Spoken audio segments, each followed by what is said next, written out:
Context and an abridged version.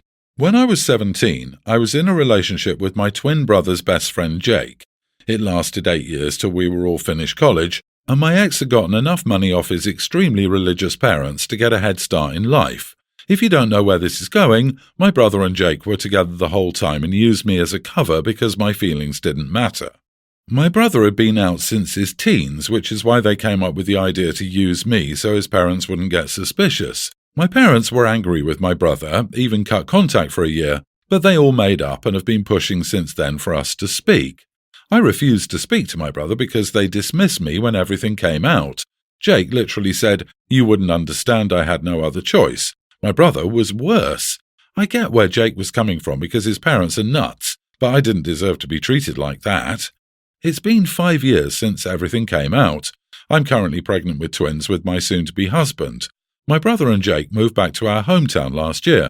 They both have been trying to get me to talk via my family and friends, even co-workers. My mother begged me to sit down as an adult and not let the past ruin my son's chance of having a relationship with their uncle.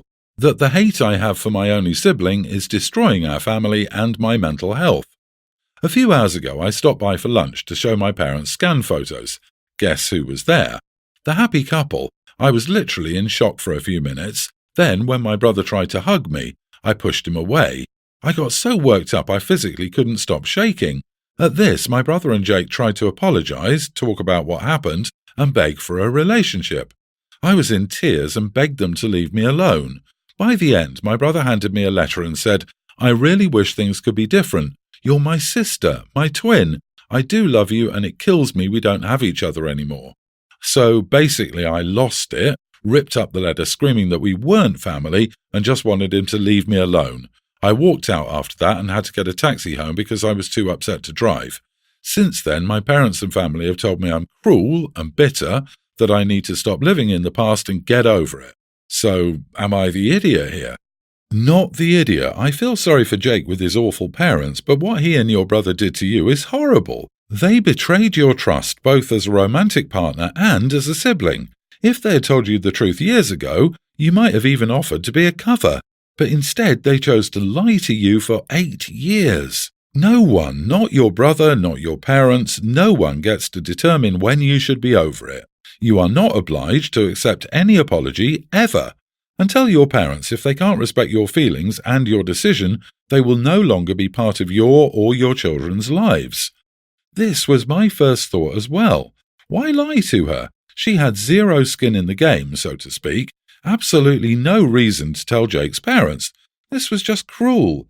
They used her and stole 1/3 of her life and her youth, which caused plenty of emotional trauma. How do you learn to trust a romantic partner again after something like this? And it looks like your brother watched many movies where writing an "I'm sorry" letter is enough for forgiveness for all the messed up things he did. Beyond the years of cheating and lying, they fundamentally coerced you into a fake relationship for 8 years.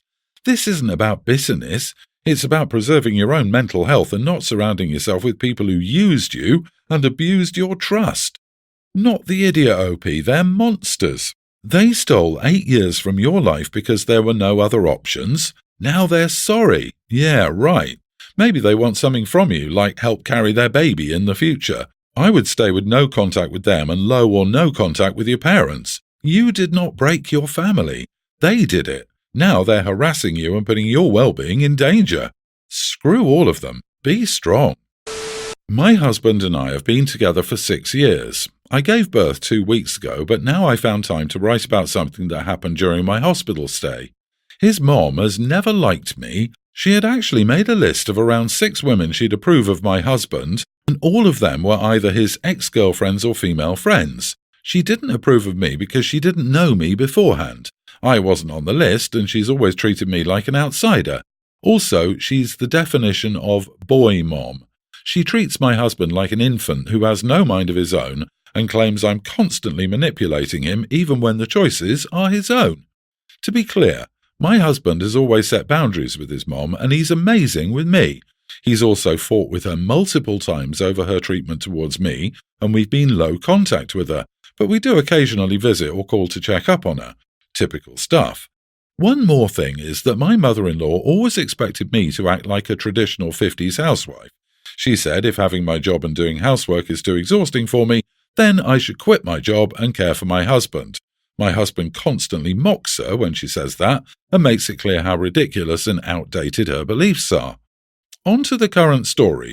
I gave birth 2 weeks ago. I had a high-risk pregnancy and my labour was also very dangerous and I had to spend 2 days in ICU afterward. I was fine after that, just resting and recovering. However, once I came out of the ICU and was put into a regular room, my husband would never leave my side. Also, my husband is the only one who could stay with me since my mom lives in another country, and I didn't feel comfortable with my mother-in-law.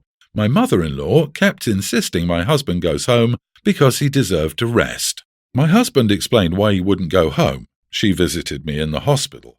She kept pressuring him repeatedly and he said he wouldn't leave me alone. Then she said something that drove me over the edge, which was, "She doesn't need you here. She will lay comfortably in her bed while you're going to be uncomfortable on the couch. Go home and rest. She will be able to survive without you. I want my son to be comfortable." I then told her that I pushed a baby for 14 hours straight while my life was at risk, and I ended up having a C-section after 13 hours. I had a traumatic and high-risk pregnancy, and you're worried because my husband wants to stay by my side and be uncomfortable on a couch for what, 4 or 5 days? Mind your business and leave my room. You're making me uncomfortable. She was, of course, mad at my husband for not defending her and me, and most of my husband's aunts and cousins found out about this and are calling me an idiot for daring to speak to my husband's mom like that. I don't think I am. But do you think I was the idiot? Not the idiot. Your husband would be fine to stay with you after witnessing you suffer through labour, delivery and C-section. He would not want to leave your side because he was worried about your health and well-being. Glad he's sticking with you. His aunts and cousins, flying monkeys, need to screw off because she sent them after you. You have every right to tell her off, but instead you should have let the nurse know about her and escorted her out of the hospital.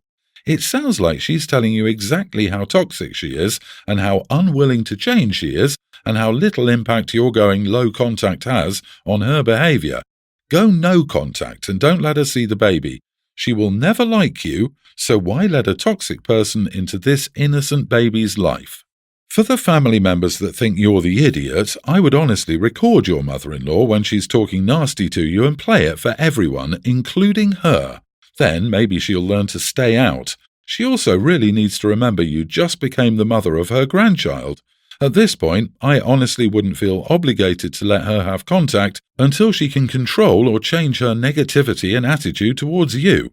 I hope your husband continues to support you, but he really needs to make her stop treating you this way for your marriage and your baby.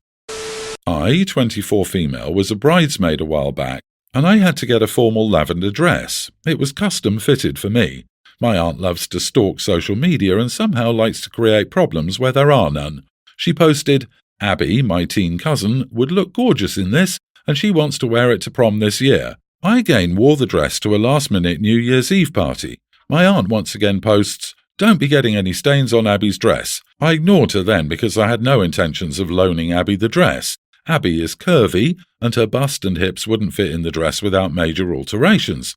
She's also shorter than me, so it would have to be altered in length. My grandma texted me about it's now Abby's dress and her prom's coming up and how she thought my aunt and I had an understanding. I said we didn't, and I just said I never saw my aunt's comment because both pictures got so many and no one said anything in person. My grandma was upset that I said the dress was custom and made to fit me anyway, so I wasn't loaning it out. But my grandma seemed to understand and said Abby probably couldn't fit in it anyway because I'm a twig.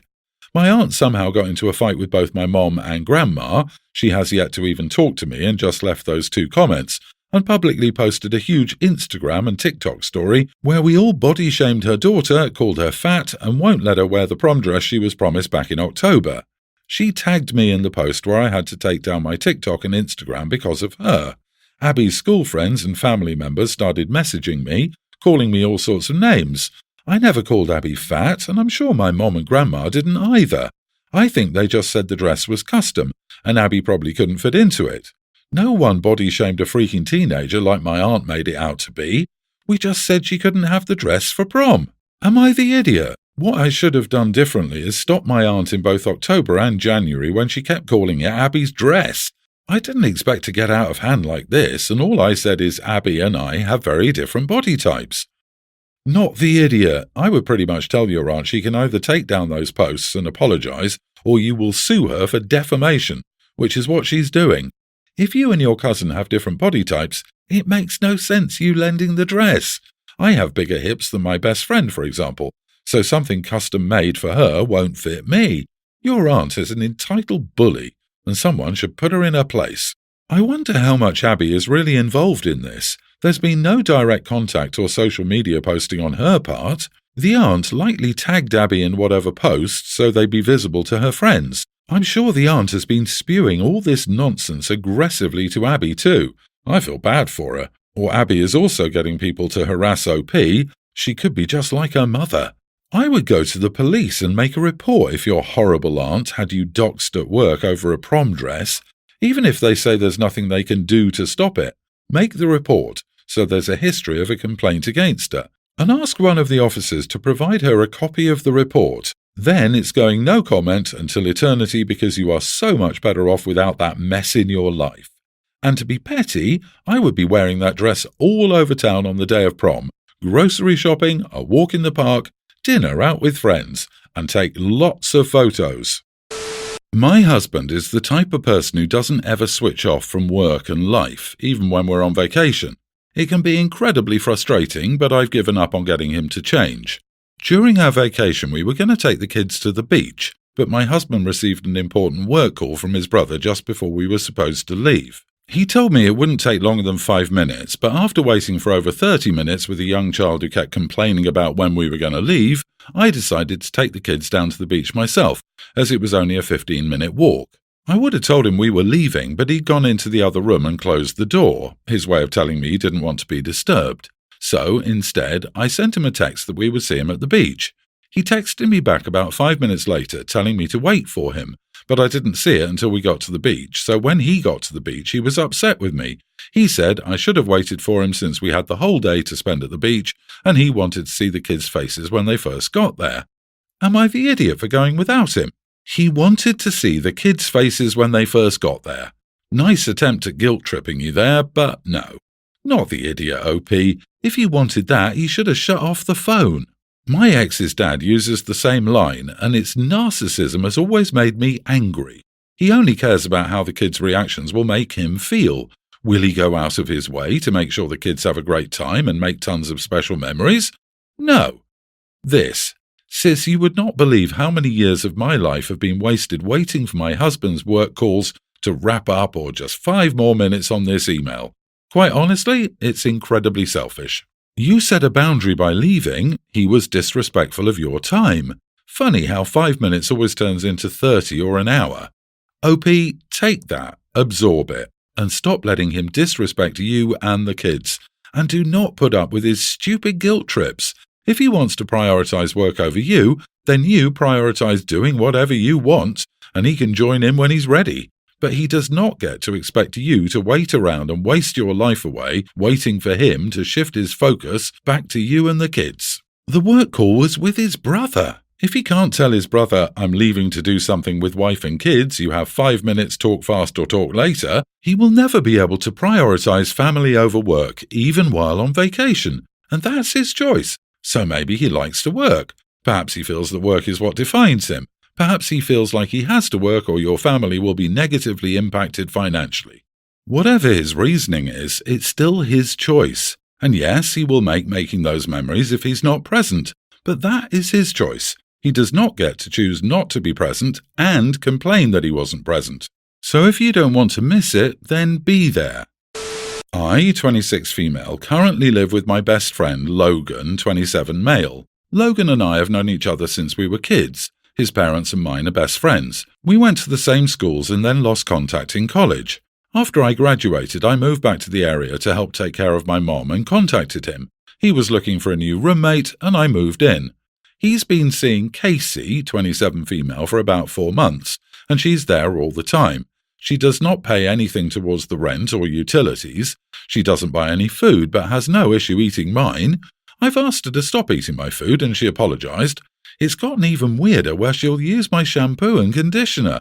I asked her again to stop using my stuff as it was weird, and even offered to buy her stuff if she needed it. I did bring it up to Logan, and he thought it was normal for girls to share. The line was crossed when she would steal sanitary products. I decided to get a lock for my door.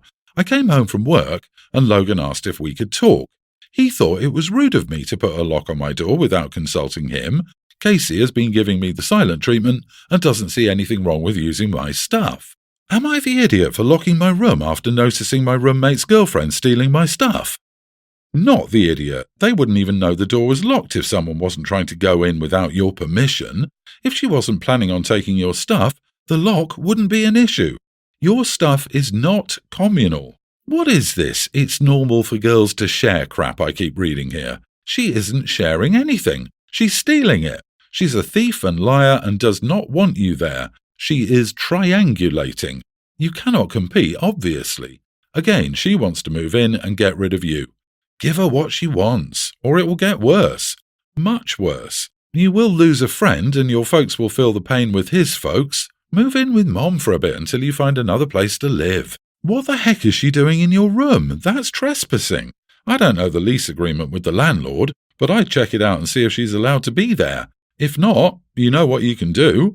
The fact alone that he sees no issue with this and girls should share tells you all you need to know about him and his girlfriend, even more from stealing from you.